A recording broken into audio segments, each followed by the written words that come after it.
Olha aí, pessoal, que coisa, governo Lula contra governo Lula, ou melhor dizendo, a base de apoio do Lula está contra o seu ministro da Fazenda, o Fernando Haddad. Eu tenho falado aqui várias vezes neste canal sobre como o pessoal do governo Lula e o próprio Molusco, inclusive o próprio presidente da República, estão queimando, torrando o Fernando Haddad. Não sei se eles querem que ele saia de fato, ou que ele apenas abaixe ali a bolinha dele e seja mais subserviente, mas o fato é que Fernando Haddad atualmente está totalmente desmoralizado dentro do governo Lula, né? E agora o Lindbergh Farias, que é um senador lá pelo próprio PT do Rio de Janeiro, né? Aliás, um deputado, né? Ele já foi senador, eu acho, mas ele é um deputado aqui lá do Rio de Janeiro, do PT, inclusive muito conhecido e tudo mais. Ele disse que vai protocolar 2 emendas ao projeto de lei de diretrizes orçamentárias aí, que foi votado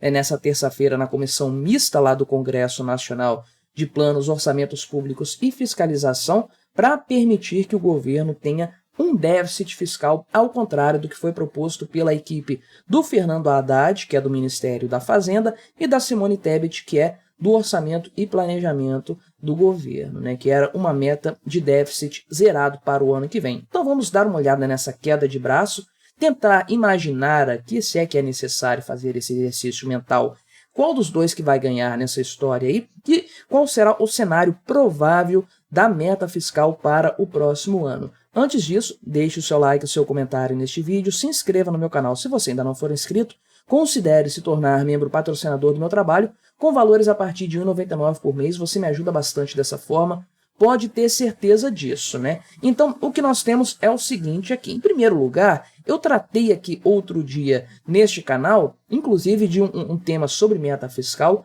e mencionei o nome do Lindbergh Farias. Dentre os atores políticos que estão aparecendo nesse debate aí, ele é o patamar mais extremo do ponto de vista de ser favorável a um rombo fiscal no próximo ano. Na extremidade mais comportada, porém mais inverossímil, está o próprio Fernando Haddad, que quer uma meta zero para o próximo ano, déficit público zerado em 2024, além de algo ainda mais absurdo, né? 0,5% de superávit em relação ao PIB, é claro, estou falando em valores do PIB.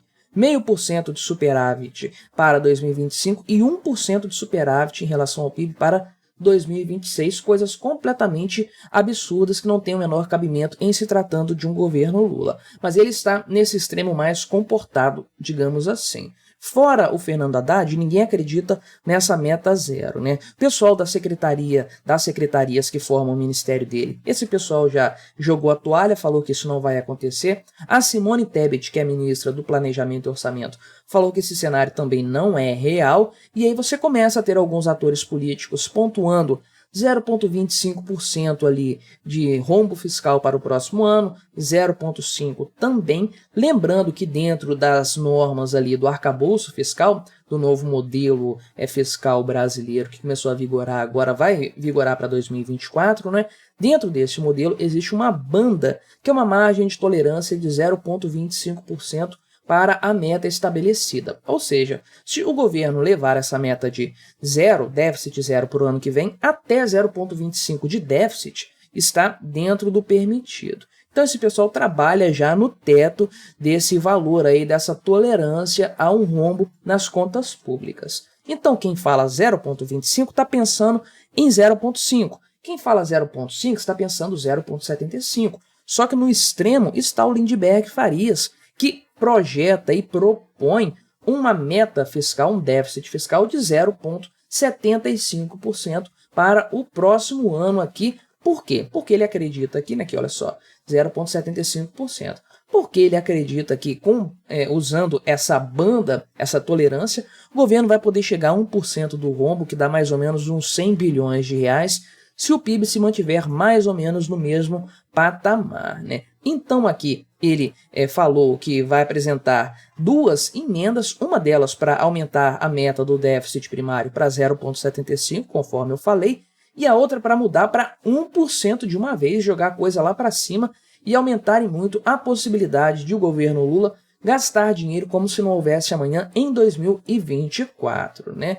Aqui, de acordo com o Randolph Rodrigues, que tá sem partido atualmente, mas ele é da base do governo Lula, normal, ele falou aqui que o governo não iria pedir ao Congresso para modificar essa meta de déficit zero, né? Difícil isso não acontecer, mas existe a possibilidade de alguém da base governamental, não do governo em si, mas da base governamental, lá no Congresso, protocolar um pedido para alteração dessa meta aí, e o pessoal, infelizmente, vai aceitar. Eu vou falar disso também, né? Então, o Lindbergh Farias afirmou o seguinte, justificou essa sua afirmação sobre as emendas que ele vai propor da seguinte forma. Segundo o Felipe Salto, que é ex-secretário da Fazenda de São Paulo, né, um déficit de 0,5% exigirá contingenciamento de 40 bilhões de reais logo no início do ano. Isso vai travar o PAC e os programas sociais. Não vejo problema nenhum nisso, muito pelo contrário, acho belo e moral que aconteça. Mas o cara é petista, a gente sabe como é,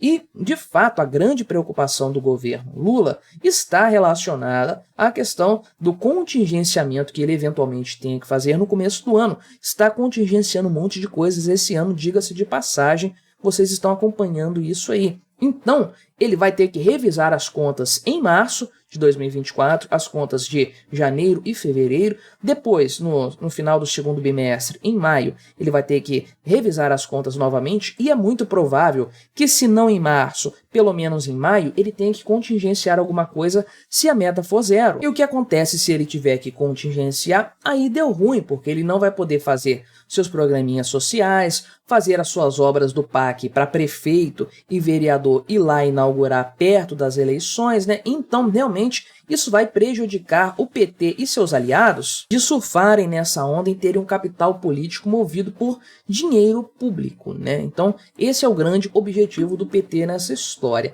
Se depois, né, ele vai ter uma gastança grande, se lá no final do ano, depois das eleições, ele tiver que contingenciar alguma coisa, aí é tranquilo porque as eleições já passaram, depois é só 2026, o pessoal vai esquecer isso tranquilamente, mas a preocupação é esse fator imediatista aí de logo no começo do ano ter que eventualmente contingenciar algo, né? Essas emendas, então, podem ser apresentadas até o dia 16 de novembro, porque na semana do dia 20, a votação desse relatório principal provavelmente vai ser realizada. Eles têm que votar e aprovar isso, não tem jeito, não tem para onde correr, porque o orçamento tem que começar a vigorar já no começo do próximo exercício.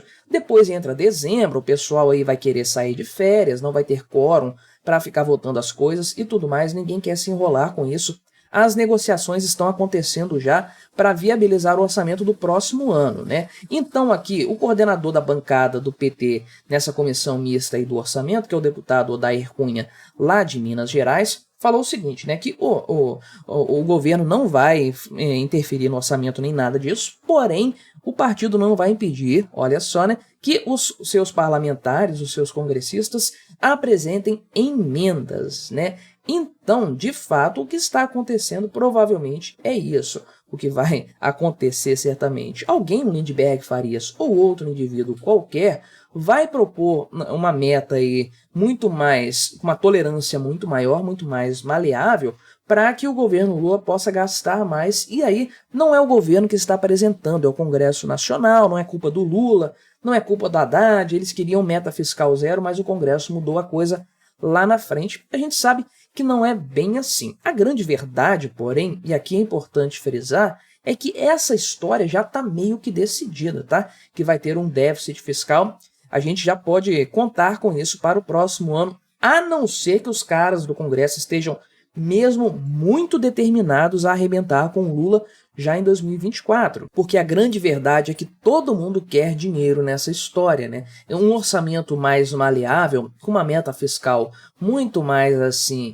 amigável para o Lula, um déficit de 1% ou mais do que isso, esse valor todo vai proporcionar ao Congresso Nacional a possibilidade de aumentar suas próprias emendas parlamentares. E aí que está o ponto. Um orçamento mais flexível não é bom só para o Lula, por conta do PAC, por conta de coisas desse tipo, não. Isso é bom para os parlamentares por conta de emendas. Isso faz uma diferença enorme nas eleições municipais. Tem muitos caras aqui, deputados, que já estão comprometidos com campanhas eleitorais para prefeito, para vereador e tudo mais, e precisam apresentar verbas para viabilizar esse tipo de coisa aí. Aliás, deve ter até deputado que vai concorrer a cargos de prefeituras aí de grandes cidades. Isso acontece bastante, né? Então, todo mundo quer mais dinheiro nessa história. Essa é a grande verdade. Todo mundo precisa de um orçamento que seja menos restritivo. Provavelmente, então, nós veremos um valor aqui, uma meta fiscal muito mais amigável para o Lula por conta dessa, entre aspas, necessidade de todo mundo. Eles querem mais dinheiro para gastar, então vão endividar mais o Estado por conta disso. E é claro que a coisa não vai parar aí, né, porque o Lula afirmou que existe uma crise de arrecadação e, portanto, ele espera a aprovação da reforma tributária. Eu já falei disso em outras oportunidades aqui, falo mais uma vez, a reforma tributária vai passar. Com certeza ela vai ser aprovada ali com aumento de tributos, porque isso é ótimo para os políticos no final das contas. É péssimo para mim e para você, mas para os políticos isso é ótimo. Estão terminando as negociações, colocando ali algumas brechas e tudo mais, porém o pessoal realmente vai aprovar essa reforma tributária. O governo Lula, no final das contas, vai dispor de mais dinheiro por conta disso, porque isso vai ser bom para os parlamentares também. Então, ambos os temas aqui, reforma tributária e o orçamento fiscal, vão ser mais permissivos, sem dúvida, né? Permissivos para o governo gastar mais dinheiro, arrecadar e gastar mais dinheiro, porque todo mundo sai ganhando nessa história. Infelizmente, é isso que vai acontecer. A estratégia do Lindbergh Farias provavelmente é colocar o nome dele na frente ali, para não ficar sobrecarregando a imagem do Lula e do Fernando Haddad. Mas no final das contas, a gente sabe que isso é interesse do governo e do Congresso Nacional também. Mas o que você achou dessa história? Colabore com o nosso debate, se inscreva no meu canal se você ainda não for inscrito e até a próxima.